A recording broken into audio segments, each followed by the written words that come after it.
সম্মানিত দর্শকবৃন্দ, আমরা যারা হাতের লেখা সুন্দর করতে চাই কিন্তু বারবার চেষ্টা করেও ব্যর্থ হই, তাদের জন্য আমার এই ভিডিওটা। প্রথমে ভিডিওটা সাবস্ক্রাইব করে ও শেয়ার দিয়ে অন্যকে দেখার সুযোগ করে দিন। হাতের লেখা সুন্দর করার প্রাথমিক কাজ হলো বর্ণগুলো সুন্দরভাবে লেখা। আজ আমি প্রতিটি বর্ণ ভেঙে ভেঙে কিভাবে সুন্দর করে লিখতে হবে তা দেখানোর চেষ্টা করব।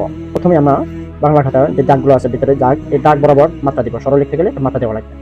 মাত্রা দিয়ে আমরা অনেকে ভুল করে লিখলে এরকম মাত্রার নিচে চলে যায় বা মাত্রার উপরে চলে যায়, আঁকা বাঁকা দাগ চলে যায়, এতে করে লেখা সুন্দর হয় না।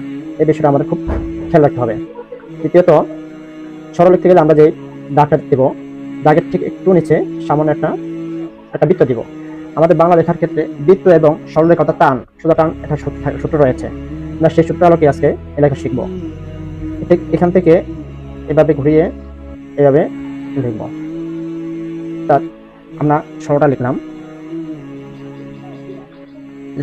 যে এখানে আমাদের যে বাংলা প্রচলিত ভাষায় বলা হয় প্যাট, এই প্যাটটা এখানে আমরা একটু মোটা করবো।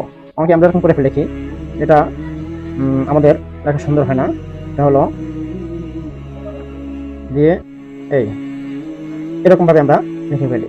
এটা আমাদের এই যে এখানে সুন্দর না হওয়ার কারণে এই লেখাটা সুন্দর হয়নি। আমাদের খেয়াল রাখতে হবে যে এখানে প্যাটটা একটু মোটা করে এখান থেকে ঘুরিয়ে এখানে প্যাটটা মোটা করতে হবে। এখানে আস্তে হালকা আমরা কলমটা ছেড়ে দিব, চিকন করতে হবে।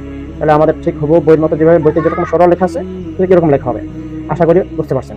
দ্বিতীয়ত, আমাদের যে প্রত্যেকটা যে অক্ষরগুলোর ভিতরে উপর থেকে নিচে সরল লেখার মতো সোজা টান রয়েছে, যেমন এই সোজা টানটা এটা আমরা হুবহু একটা সমান বা সমান্তরাল সোজা দিতে হবে। যদি সোজা না দিয়ে বাঁকা তারা হয় তাহলে লেখা সুন্দর হবে না। একইভাবে সরা লিখতে হয়। সেটা হলো আমরা প্রথমে একটা বেটে দিব, বেটে দিয়ে এখান থেকে এই পাশ থেকে ঠিক এখান থেকে আমরা ঘুরাবো। এখান থেকে ঘুরাই এখানে একটা বড় করে এবার হালকা কলমটা ছেড়ে দিব। ঠিক এই যে আমরা অনেকে ভুলটা করি, সরল লিখতে বা সরল লেখার সময় এরকম দেখে এখান থেকে টেনে এখানে নিচ থেকে টানার ক্ষেত্রে নিচ থেকে টানার জন্য আমাদের সরলটা সুন্দর হয় না। যদি আমরা এই ঠিক এই দুই দাগের মাঝ বরাবর, অর্থাৎ মাঝ বরাবর একটু নিচের থেকে আর এভাবে টেনে সোজা বরাবর একটা সরলরেখা টেনে তারপরে এভাবে সরলরেখা দিয়ে সরাহা। তো সুপ্রিয় দর্শক, আমাদের ভিডিওটা ইতিমধ্যে অনেক বড় হয়ে যাচ্ছে। আজকে শর্ট ভিডিও করলাম।